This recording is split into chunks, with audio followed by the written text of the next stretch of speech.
Super गॉडवीर season 1 episode 22 the final battle of gods civil war part 1। तो दोस्तों, पिछले कुछ एपिसोड्स में हम लोग ने देखा था कि गॉड्स की सिविल वॉर स्टार्ट हो गई थी, जिसमें कई गॉड्स एक साथ एक दूसरे के चाहने वालों के लिए लड़ रहे हैं और कई न्यू कैरेक्टर्स भी देखने को मिल रहे हैं। इसलिए अगर आपने अब तक पुराने एपिसोड नहीं सुने हैं तो सुन लीजिए, वरना आपको स्टोरी समझ नहीं आएगी। और हाँ, अगर अभी तक आपने चैनल को सब्सक्राइब नहीं किया है तो कर लीजिए, जिससे आप लेटेस्ट एपिसोड सबसे पहले सुन पाओ। और हाँ, मेरे टेलीग्राम चैनल RJKFM को भी सब्सक्राइब कर लो, जिससे आप मुझसे कभी भी और कहीं भी स्टोरी को लेकर बात कर पाओ। ठीक है दोस्तों, तो चलो ज़्यादा टाइम वेस्ट ना करते हुए वीडियो को शुरू करते हैं। Let's begin.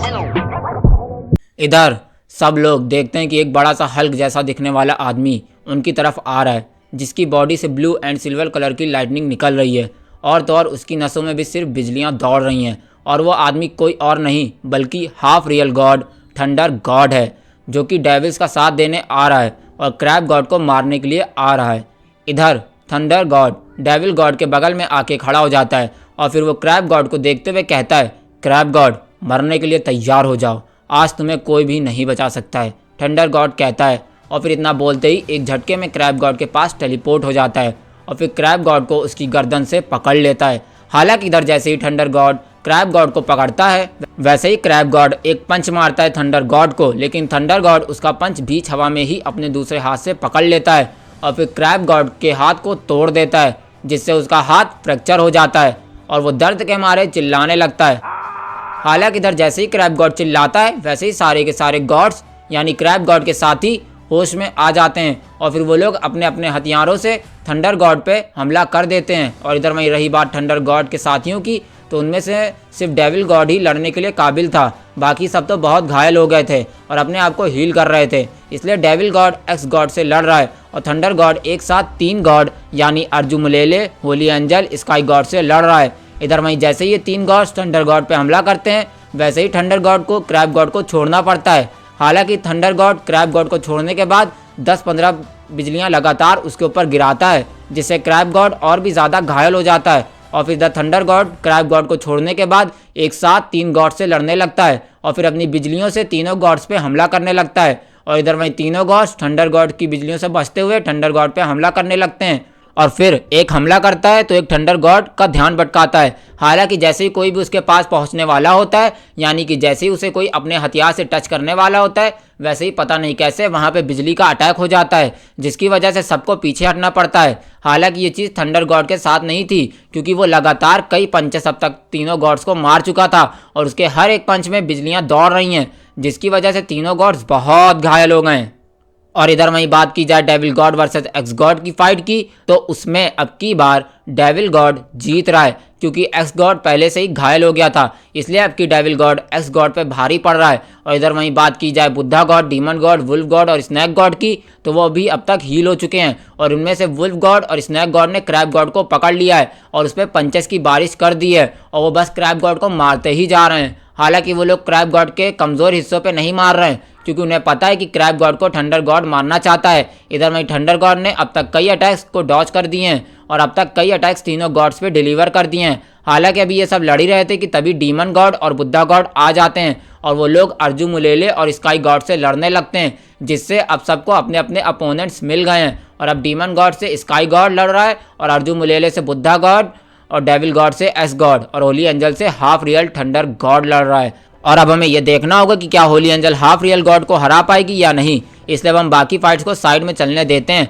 और फिर होली एंजल और थंडर गॉड की फाइट को देखते हैं। तो इधर होली एंजल अपनी वाइट ट्रांसपेरेंट स्वर्ड निकालती है और फिर एक और ट्रांसपेरेंट स्वर्ड निकालती है और फिर अपने विंग्स का साइज बढ़ा देती है और खुद भी साइज में थंडर गॉड जितनी हो जाती है और फिर अपनी दोनों ट्रांसपेरेंट स्वर्ड को पकड़ने के बाद दोनों को एक साथ थंडर गॉड के तरफ पॉइंट कर देती है और फिर दोनों तलवार जैसे ही आपस में टकराती है, वैसे ही एक वाइट लाइट थंडर गॉड की तरफ बढ़ने लगती है। और ये लाइट यानी ये लेजर लाइट होली एंजल का अब तक का सबसे बेस्ट अटैक था, जिसकी वजह से सुनसान प्लानट यानी जिस पे ये फाइट चल रही थी वो भी चिटकने लगता है, जिससे हमें अंदाज़ा हो गया है कि होली एंजल के इस अटैक में कितनी पावर है। तो इधर ज़मीन को चिटकाते हुए होली एंजल की white laser light thunder God की तरफ बढ़ रही है और इधर वहीं थंडर गॉड इस अटैक को देख के इसको डिफ्लेक्ट करने के लिए अपने blue thunder laser light cast करता है और अपना एक हाथ होली एंजल की बढ़ रही लाइट की तरफ पॉइंट कर देता है, जिससे दोनों लाइट्स आपस में टकरा जाती हैं और एक दूसरे को खत्म करने के लिए फाइट करने लगती हैं। हालांकि कुछ ही सेकंड में रिजल्ट सबके सामने था, यानी होली एंजल की लाइट हाफ रियल गॉड की लाइट को डिफ्लेक्ट करते हुए यानी उसकी लाइट को चीरते हुए थंडर गॉड की तरफ बढ़ने लगती है। और फिर इस नज़ारे को देख के सारी ऑडियंस फाइट कर रहा है गॉड्स, और यहाँ तक कि थंडर गॉड भी हैरान हो जाता है और वो कहता है अभी भी एंजल फैमिली में इतने ताकतवर लोग बचे हुए हैं और अभी भी एंजल ब्लड लाइन में इतनी पावर बची हुई है। Not bad not bad, thunder God कहता है। और फिर होली एंजल की लाइट का सामना करने के लिए अपना दूसरा हाथ भी होली एंजल की लेज़र लाइट की तरफ पॉइंट कर देता है, जिससे थंडर गॉड की लेज़र लाइट अचानक से ताकतवर हो जाती है और होली एंजल की लाइट को कम करते हुए होली एंजल की तरफ बढ़ने लगती है। और फिर देखते ही देखते थंडर गॉड की लाइट होली एंजल से सिर्फ 10 इंचेस की दूरी पर रह गई है और अब किसी भी वक्त होली एंजल से टकरा सकती है। और फिर कुछ ही सेकंड बाद थंडर गॉड की थंडर लाइट होली एंजल से टकरा जाती है, जिसकी वजह से होली एंजल कम से कम 500 मीटर दूर जाकर गिरती है और खून की उल्टी करने लगती है और उसकी पूरी बॉडी पे अभी भी बिजलियां नाच रही होती हैं, जिससे हम अंदाज़ा लगा सकते हैं कि यह अटैक कितना पावरफुल था, जिसकी वजह से होली एंजल 500 मीटर दूर जाकर गिरती है और एक पहाड़ से जाकर टकरा जाती है, जिसकी वजह से वो पूरा पहाड़ एक मिट्टी का ढेर बन जाता है और होली एंजल वहीं पे बैठे बैठे खून की उल्टी करने लगती है। हालांकि अभी होली एंजल अपने आप को संभाल ही रही थी कि तभी थंडर गॉड अचानक से उसके पास टेलीपोर्ट हो जाता है और होली एंजल को उसकी गर्दन से पकड़कर उसको उठा लेता है और फिर उससे कहता है, मुझे नहीं लगा था कि अभी भी जीन यूनिवर्स में एंजल फैमिली का इतना पावरफुल मेंबर कोई बचा भी हुआ है। मुझे तो लगा था कि पूरी एंजल फैमिली जीन यूनिवर्स को छोड़ के दूसरे यूनिवर्स जा चुकी है, लेकिन मैं तो ये देख के हैरान हूँ कि अभी भी कोई गॉड लेवल का एंजल मेंबर जीन यूनिवर्स में है। लेकिन खैर, भले ही मैं तुम्हारी फैमिली से बदला नहीं ले पाया, लेकिन इस वक्त मैं तुमसे ज़्यादा ताकतवर हूँ और मैं अब अपना बदला तुमसे लूँगा और फिर उसके बाद क्रैब गॉड से। इसलिए लड़की, मरने के लिए तैयार हो जाओ, थंडर गॉड कहता है और फिर अपना एक हाथ पीछे करके उसमें बिजली इकट्ठा करने लगता है और फिर पावरफुल पंच बनाने के बाद होली एंजल को ख़त्म करने के लिए उसके दिल की तरफ हमला कर देता है ताकि उसका दिल वो निकाल सके और होली एंजल को एक ही हमले में मार दे। इसलिए इधर देखते ही देखते थंडर गॉड का पंच होली एंजल की तरफ बढ़ने लगता है और अब वो पंच सिर्फ 5 इंचेस की दूरी पर रह गया है और किसी भी वक्त होली एंजल को लग सकता है। हालांकि दोस्तों, पता नहीं कैसे वो पंच 5 इंचेस की दूरी पे ही आके रुक गया है और आगे बढ़ ही नहीं रहा है, जिसकी वजह से थंडर गॉड बहुत हैरान हो जाता है।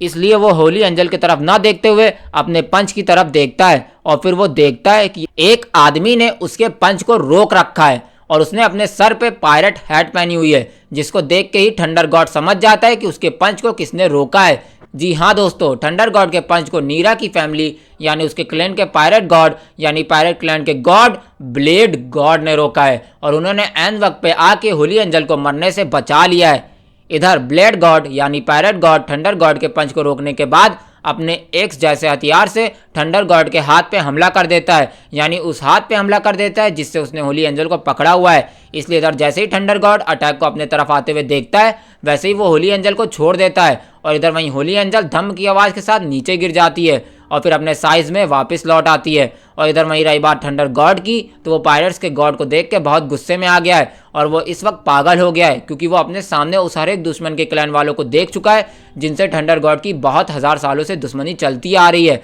इसलिए थंडर गॉड बहुत ज़्यादा गुस्से में है और अब वो पागल हो गया, यानी अब वो एक पागलपन की स्टेज का हाफ रियल गॉड बन गया है, यानी रियल गॉड से सिर्फ एक कदम दूरी पर रह गया है। इसलिए अब तो मुझे नहीं लगता कि थंडर गॉड को आसानी से हराया जा सकता है। हालांकि इधर दोस्तों थंडर गॉड का इतना पागल होना बनता भी है, क्योंकि इस वक्त उसके सामने 3 ऐसे लोग खड़े हैं जिनसे वो बहुत नफरत करता है और किसी भी कीमत में उनको मारना चाहता है। हालांकि अभी एक ऐसा शख्स रह गया है जिससे थंडर गॉड मिला नहीं है और अगर उसने उसको देख लिया, यानी अगर उसका नाम सुन लिया, तो वो और भी ज़्यादा पागल हो जाएगा। हालांकि इधर वहीं थंडर गॉड और ताकतवर होने के बाद गुस्से से ब्लेड गॉड और होली एंजल को देखने लगता है और फिर एक झटके में ब्लेड गॉड के पास पहुंच जाता है और फिर उस पर अटैक कर देता है, जिसके बाद ब्लेड गॉड और थंडर गॉड आपस में एक दूसरे पे कई अटैक डिलीवर करते हैं। लेकिन थंडर की वजह से ब्लेड गॉड के कई हमले थंडर गॉड को लगते ही नहीं है, जिसकी वजह से ब्लेड गॉड थंडर गॉड को हराने में नाकाम हो रहा था। हालांकि ये जाहिर सी बात है कि ऐसा होना ही था, क्योंकि ब्लेड गॉड एक गॉड है तो उसके जगह थंडर गॉड एक पागलपन स्टेज का हाफ रियल गॉड है। इसलिए बैटल का ये रिजल्ट कोई अनोखा रिजल्ट नहीं है। तो दोस्तों इधर लगभग 10 मिनट तक ये फाइट चलती रहती है, जिसके बाद ब्लेड गॉड भी हार जाता है और वो इस वक्त अपने घुटनों पे बैठा हुआ है। इवन होली एंजल भी अपने घुटनों पे बैठी हुई है और उसके साथ अर्जुमुलेले, sky god, axe god, crab god, ईशा, लोन बैम्बू और ईशा की यानी वीर की आर्मी पूरी की पूरी सब अपने घुटनों पे बैठे हुए हैं और उनके पास एक एक लोग तलवार और कई अलग अलग हथियार यानी कुल्हाड़ी, हथौड़ा, भाला और कई तरह के हथियार लेके खड़े हुए हैं और थंडर गॉड का इंतजार कर रहे हैं कि कब थंडर गॉड क्रैब गॉड पे हमला करेगा। यानी कि जैसे ही थंडर गॉड हमला करेगा वैसे ही थंडर गॉड की पूरी आर्मी अपने सामने घुटनों पर बैठे लोगों पे आखिरी हमला कर देगी, जिसके बाद जीन यूनिवर्स में होने वाली गॉड्स की सिविल वॉर का अंत हो जाएगा और फिर शुरू होगा बुराई का दौर यानी डेविल्स का राज होगा जीन यूनिवर्स पे। हालांकि इधर अभी सब इंतजार कर ही रहे थे कि तभी थंडर गॉड क्रैब गॉड से बोलता है, क्रैब गॉड तुमने मुझे बस इसलिए बेइज्जत करके निकाला था क्योंकि मैं तुम्हारी बेटी से प्यार करने लगा था और उससे शादी करना चाहता था। अरे माना मैं अलग रेस से था लेकिन तुम्हें मुझे बेइज्जत नहीं करना चाहिए था। थंडर गॉड कहता है, जिसपे क्रैब गॉड कहता है, अरे मैंने तो तुम्हें सिर्फ बेइज्जत करके निकाला था, जान से नहीं मारा था, लेकिन फिर भी तुमने सिर्फ बदला लेने के लिए मेरी बेटी को मार डाला था और उसकी लाश तक नहीं छोड़ी थी। इस पे तुम क्या कहोगे? बोलो बोलो, क्रैब गॉड कहता है। जिस पर थंडर गॉड कहता है, हाँ तो इसमें मैंने गलत ही क्या किया था, क्योंकि अगर तुम्हारी बेटी मेरी नहीं हो सकती तो वो किसी की नहीं हो सकती थी, इसलिए मैंने उसे मार दिया था। हाँ, माना वो मुझसे प्यार नहीं करती थी लेकिन मैं तो करता था ना, इसलिए मैं उसे किसी और का नहीं होने दे सकता था, इसलिए मैंने उसे मार दिया। इसमें गलती क्या था? थंडर गॉड कहता है। जिस पर क्रैब गॉड कहता है, काश उस दिन मैंने सही से तुम्हारी बॉडी को सही से चेक किया होता तो आज तुम जिंदा यहाँ ना खड़े होते, क्योंकि अगर मुझे ज़रा सी भी अंदाज़ा होता कि तुम उस दिन मेरे हाथों बच गए थे तो मैं तुम्हें उसी दिन मार देता, लेकिन मुझे नहीं पता था कि तुम उस दिन मरने का नाटक कर रहे थे। लेकिन खैर, मैंने तो तुम्हारे पूरे क्लैन को ख़त्म ही कर दिया था, इसलिए मेरा बदला तो पूरा हो गया था। इसलिए मैंने या किसी ने कभी ये दोबारा जानने की कोशिश नहीं की कि थंडर क्लैन से कोई बचा है या नहीं। काश मैंने एक बार ये पता लगाया होता तो आज तुम यहाँ जिंदा ना खड़े होते। थंडर गॉड, क्रैब गॉड कहता है थंडर गॉड से। और इधर में थंडर गॉड क्रैब गॉड की बात सुन के कहता है, क्रैब गॉड शुक्र मनाओ उस वक्त तक मेरे कई पूर्वज दूसरे यूनिवर्स में जा चुके थे, वरना तुम तीनों क्लेन्स की इतनी औकात नहीं थी कि तुम हमारे थंडर क्लेन को पूरी तरह से ख़त्म कर पाते। लेकिन खैर, तुम तीनों क्लेन यानी गॉड हॉल, पायरेट्स क्लैन और एंजल क्लैन, तुम तीनों ने उस दिन ये गलती कर दी थी कि तुमने मेरी बॉडी को सही से इंस्पेक्ट नहीं किया था, इसलिए आज मैं तुम सब लोगों की मौत बन के तुम लोगों के सामने खड़ा हूँ। थंडर गॉड कहता है और फिर आगे कहता है, चलो बहुत हो गई बात, अब तुम अपनी बेटी के पास जाने के लिए तैयार हो जाओ। थंडर गॉड कहता है क्रैब गॉड से और फिर अपनी बिजली की तलवार से क्रैब गॉड की गर्दन की तरफ हमला कर देता है और फिर उसके हमला करते ही सारी की सारी आर्मी यानी थंडर गॉड का साथ दे रहे गॉड्स और पूरी आर्मी घुटनों पर बैठे वीर की आर्मी पर हमला कर देते हैं और फिर उनके हमला करते ही सारी की सारी ऑडियंस शॉक हो जाती है और फिर उनमें से वीर की तरफ वाले लोग कहते हैं, अब सब खत्म हो गया, अब हमें कोई नहीं बचा सकता, अब तो जीन यूनिवर्स गया, कुछ लोग कहते हैं। और फिर डेविल क्लैन के लोग ये नज़ारा देख के बोलते हैं, यस अब शुरू होगा डेविल्स का राज और अब तुम सब हमारे बंदी बनोगे, डेविल्स कहते हैं। लेकिन फिर तभी वहाँ पे मौजूद ह्यूमंस जो कि आसपास टेलीपोर्ट हुए थे वो भी ये फाइट देख रहे थे और वो लोग डेविल्स की बात सुन के कहते हैं, तुम लोगों का राज कभी नहीं आने वाला है, क्योंकि अभी हमारा गॉड ह्यूमन गॉड जिंदा है और जब तक वो जिंदा है तुम डेविल्स कभी भी जीन यूनिवर्स पे राज नहीं कर पाओगे। राज करना तो छोड़ो, तुम लोग बहुत जल्द ख़त्म होने वाले हो, तुम्हारी पूरी रेस ख़त्म होने वाली है। ऑडियंस में मौजूद अभी अभी टेलीपोर्ट हुए ह्यूमंस कहते हैं और इनकी यह बात सुन के सब हैरान हो जाते हैं और सब एक साथ कहते हैं, ह्यूमन गॉड? अब ये कौन गॉड है जिसके बारे में आज तक हमने नहीं सुना? ऑडियंस में मौजूद लोग ह्यूमंस को देखते हुए कहते हैं और उनकी बात सुन के जैसे ही ह्यूमंस ऑडियंस को बताने जा रहे थे कि ह्यूमन गॉड कौन है कि तभी थंडर गॉड अटैक कर देता है और उसके साथ सब लोग अटैक कर देते हैं। और फिर देखते ही देखते फाइट देख रही ऑडियंस के सामने कई हथियार निहत्ते बैठे गॉड्स सुपर डिफाइड सेक्रेट डिफाइड लेवल के वॉरियर्स की तरफ बढ़ने लगते हैं और फिर किसी भी वक्त वो इन सबके गले कटते हुए देखने वाले थे। हालांकि अभी वो हथियार अपनी जगह से मूव हुए ही थे कि तभी अचानक एक चुटकी बजने की आवाज़ पूरे एरिया में गूंज जाती है और फिर जैसे ही चुटकी बजती है वैसे ही गोल्डन कॉइन्स की बारिश होने लगती है और वो सारे के सारे गोल्डन कॉइन्स हथियारों पे जाके चिपक जाते हैं और उन हथियारों को जिसने भी पकड़ा हुआ है उन पे भी चिपक जाते हैं। और फिर जैसे ही सारे के सारे कॉइन्स अपनी जगह पे पहुंच जाते हैं वैसे ही हथियार अपने आप ही कॉइन के दबाव से नीचे गिर जाते हैं और उनको पकड़े लोग भी अपने जगह पे रुक जाते हैं। कॉइन के दबाव से, और फिर सारे के सारे अटैक्स एक बार में ही रोक दिए जाते हैं। और फिर अटैक रुकने के बाद सब देखते हैं कि क्रैब गॉड के बगल में एक पोर्टल खुला हुआ है और उसमें से एक आदमी निकलता है जिसने ब्लैक और वाइट कलर का आर्मर पहना हुआ है और एक तलवार भी पकड़ी हुई है। और इस वक्त वो तलवार थंडर गॉड की तलवार को रोके हुए है, जिसकी वजह से थंडर गॉड का भी अटैक विफल हो गया है। और फिर उसके अटैक को रोकने के बाद वो आदमी सबके सामने आता है और फिर चिल्लाते हुए कहता है, कहाँ है डेविल गॉड? पोर्टल से निकला वो आदमी यानी वीर रहजा चिल्लाता है। और दोस्तों इस वक्त वीर ने ऐन वक्त पर आके अपने हर एक साथी की जान बचा ली है। और इधर में ये नज़ारा देखकर ऑडियंस भी बहुत हैरान है और फिर सब एक साथ हैरानी और शौक भरी आवाज़ में कहते हैं, ये तो जीनियस वीर रहजा है, लेकिन मैंने तो सुना था कि वीर रहजा नोबल नाइट के हाथों मारा गया है और उसके मरने के बाद ही तो गॉड्स की बैटल स्टार्ट हुई थी, और आखिर ये जिंदा कैसे है और आखिर ये इतना ताकतवर कैसे हो गया, वो भी इतनी जल्दी? सब लोग हैरानी से कहते हैं। हालांकि अभी वो लोग आपस में बात कर ही रहे थे कि तभी उनमें से एक की नज़र उस गोल्डन कॉइन पे जाती है और फिर उस गोल्डन कॉइन पे लिखे शब्द को देखने के बाद वो हाथी जैसा दिखने वाला एलियन हैरानी से कहता है, उधर उधर तुम सब लोग देखो, उधर उधर उस कॉइन पे क्या लिखा हुआ है? हाथी जैसा दिखने वाला एलियन कहता है। और उसकी बात सुन के सब लोग उन लोगों के पास चले जाते हैं, यानी उनके पास चले जाते हैं जो उन्हीं के साथ ऑडियंस बन के फाइट देख रहे थे। यानी कि दोस्तों वीर रहजा ने जो कॉइन्स की बारिश की थी उनमें सिर्फ लड़ने वाले ही दुश्मन नहीं बल्कि वो लोग भी उस कॉइन द्वारा फ्रीज किए गए थे जो कि ऑडियंस बन के फाइट देख रहे थे। ओके, तो इधर सब लोग कॉइन के पास आ जाते हैं और फिर कॉइन पे लिखे शब्द को पढ़ने लगते हैं और फिर सब एक साथ शौक भरी आवाज़ में कहते हैं, इस पे तो लिखा है द फर्स्ट ह्यूमन गॉड, यानी वीर रहजा एक ह्यूमन गॉड है और ये वही ह्यूमन गॉड है जिसके बारे में ह्यूमंस बात कर रहे थे अभी, ऑडियंस कहती है। और उनकी बात सुन के कॉइन के नीचे दबे devils, snake aliens, wolf aliens और बाकी बुद्धा के लोग सब हैरान हो जाते हैं। लेकिन अभी भी वो लोग उस कॉइन के दबाव के अंदर दबे हुए थे और हिल नहीं पा रहे थे। और इधर वहीं रही बात कॉइन्स की, उसके नीचे जितने भी दबे हैं वो बहुत भारी दबाव महसूस कर रहे हैं, लेकिन सिर्फ सुपर डेफाइड लेवल तक के।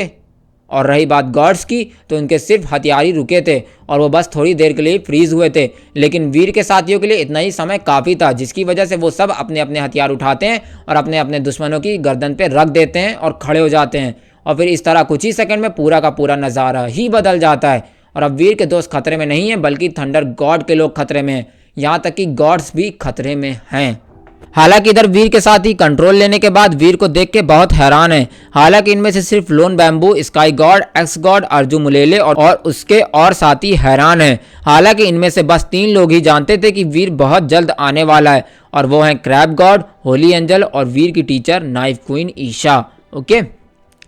इधर थंडर गॉड सिचुएशन को इस तरह बदलते देख बहुत ज़्यादा गुस्सा हो जाता है और फिर वो वीर को देखने लगता है जो कि क्रैब गॉड को हील कर रहा है। इस वजह से थंडर गॉड तुरंत वीर पे हमला करता है तलवार से। हालांकि अभी थंडर गॉड ने वीर पे हमला किया ही था कि वीर बिना पीछे मुड़े अपनी तलवार से थंडर गॉड पर हमला कर देता है, जिससे उसका अटैक विफल हो जाता है। और इधर वहीं रही बात थंडर गॉड की, तो वो इस वक्त बहुत हैरान है वीर की ताकत को देख के। इधर में वीर क्रैब गॉड को हील करने के बाद अपनी एक डेविल सोल बुलाता है जो कि एक गॉड लेवल की पेट डेविल सोल है और इस पेट डेविल सोल का नाम है डिमोनिक ईवा गॉड और ये बैटल मॉड की पेट डेविल सोल है दोस्तों। हालांकि इधर वहीं वीर अपनी डेविल सोल को बुलाने के बाद उसे ऑर्डर देता है कि वो क्रैब गॉड को यहाँ से थोड़ी दूर लेकर जाए और क्रैब गॉड की रक्षा करे। वीर ईवा गॉड से कहता है और फिर ईवा गॉड क्रैब गॉड को लेकर चली जाती है। इधर वहीं वीर क्रैब गॉड के जाते ही थंडर गॉड को देखने लगता है और फिर वो डेविल गॉड को देखता है और फिर बुद्धा गॉड को और फिर नोबल नाइट को देखता है जो कि वीर के कॉइन के दबाव में खड़ा भी नहीं हो पा रहा है।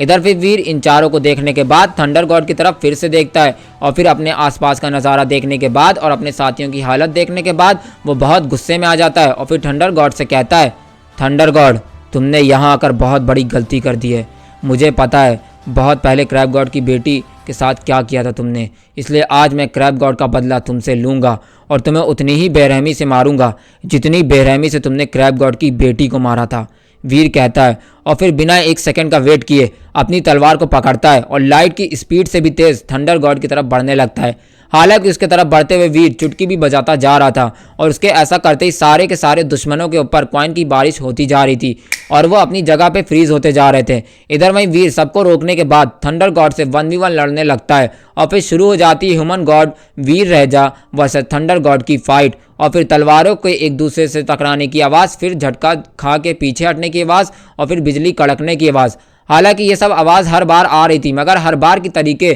थंडर गॉड अपने इस अटैकर को खुद को छूने से नहीं रोक पाता है, और उसकी वजह है वीर के कंधे पे बैठा सिल्वर फॉक्स, जो कि वीर को बिजली लगने ही नहीं दे रहा था, जिसकी वजह से वीर आसानी से थंडर गॉड से कॉम्बैट कर पा रहा था। हालांकि ये फाइट यही तरह कुछ देर और चलती रहती है, जिसके बाद वीर थंडर गॉड पे भारी पड़ने लगता है। हालांकि इधर थंडर गॉड अपनी स्वॉर्ड को साइड में रखने के बाद बिजली के लेज़र फायर करता है, और इधर वहीं वीर भी अपनी तलवार से वाइट लेज़र फायर करता है, और फिर दोनों लेज़र आपस में टकरा जाती हैं और फिर एक दूसरे को पीछे धक्का देने लगती हैं। हालांकि थंडर गॉड की लेज़र ज़्यादा ताकतवर लग रही है, क्योंकि वीर की लेज़र पीछे होती जा रही है, इसलिए यह नज़ारा देख के वीर कुछ करता नहीं है, बस थोड़ा सा मुस्कुराता है और फिर अपने हाथ को गोल्डन हाथ में बदल देता है, यानी कि सिर्फ अपनी सुपर बॉडी को हाथ पे ही यूज़ करता है, जिसकी वजह से उसका एक हाथ बहुत पावरफुल हो जाता है। और फिर ऐसा करने के बाद वीर अपनी तलवार को वापस ले लेता है और फिर तुरंत अपने गोल्डन हाथ से गोल्डन लेज़र फायर कर देता है, और फिर देखते ही देखते वीर की लेज़र लाइट के साथ गोल्डन लाइट मर्ज हो जाती है, और फिर थंडर गॉड की लेज़र लाइट पीछे होने लगती है,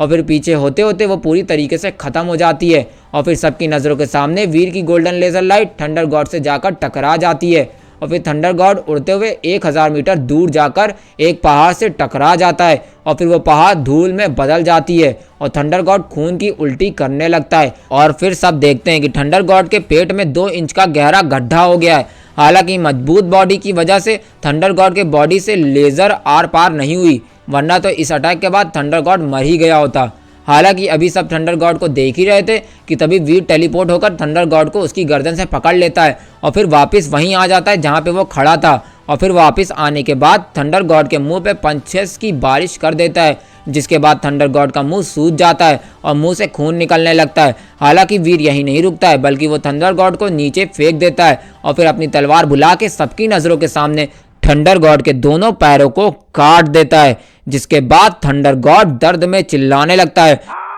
हालांकि वीर यही नहीं रुकता है, बल्कि वो थंडर गॉड के हाथ की सारी उंगलियां काट देता है और फिर दूसरे हाथ की भी काट देता है, जिसके बाद थंडर गॉड और भी ज्यादा तेजी से चिल्लाने लगता है।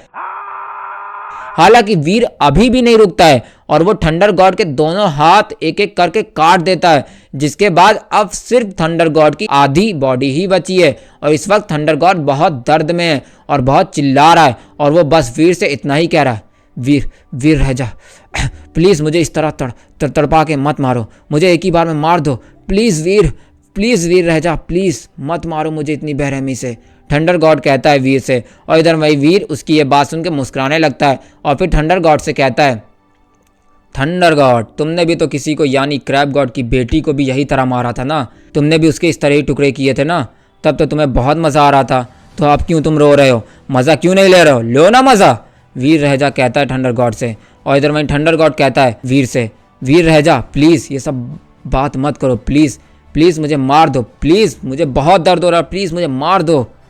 थंडर गॉड कहता है वीर से। और इधर वहीं वीर उसकी ये बात सुन के उससे कुछ कहने जा ही रहा था कि तभी क्रैब गॉड पेट डेविल सोल ईवा गॉड के साथ वापसी आ जाता है, और फिर वीर की तरफ देखने के बाद वो वीर की तलवार ले लेता है और फिर थंडर गॉड से कहता है, थंडर गॉड वीर ने तुम्हें इतनी बेरहमी से मार के अपने वादे को पूरा कर लिया है, और हाँ तुम एक टाइम पे मेरे स्टूडेंट थे, इसलिए मैं तुम्हें इस दर्द से मुक्ति दे रहा हूँ, क्रैब गॉड कहता है। और उसकी ये बात सुन के थंडर गॉड हैरान हो जाता है और फिर क्रैब गॉड को देखते हुए कहता है, टीचर मुझे माफ़।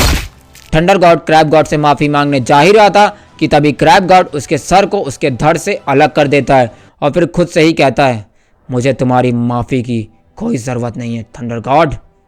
क्रैब गॉड कहता है, और फिर थंडर गॉड की लाश को जला देता है। और फिर ये सब करने के बाद वीर बाकी बचे लोगों की तरफ देखता है और फिर उनको देखते हुए कहता है, हाँ अब मरने का अगला नंबर तुम लोगों का है। तो दोस्तों आपको क्या लगता है, थंडर गॉड के मरने के बाद डेविल गॉड और बाकी गॉड्स अपने आप को वीर राजा से बचा पाएंगे या नहीं, या मौजूद सारे के सारे गॉड्स वीर राजा के हाथों मारे जाएंगे, और आखिर कैसा होने वाला है वीर राजा का सफ़र। तो दोस्तों ये सब जानने के लिए आप लोग सुनते रहिए the one and only RJ Kaif के साथ super God Veer story in Hindi, सिर्फ और सिर्फ आरजे के FM YT चैनल पर। गया। When I'm feeling down, I fight. Even when I don't know what is right, I'ma pick a side and I'ma take pride. I will decide my fate and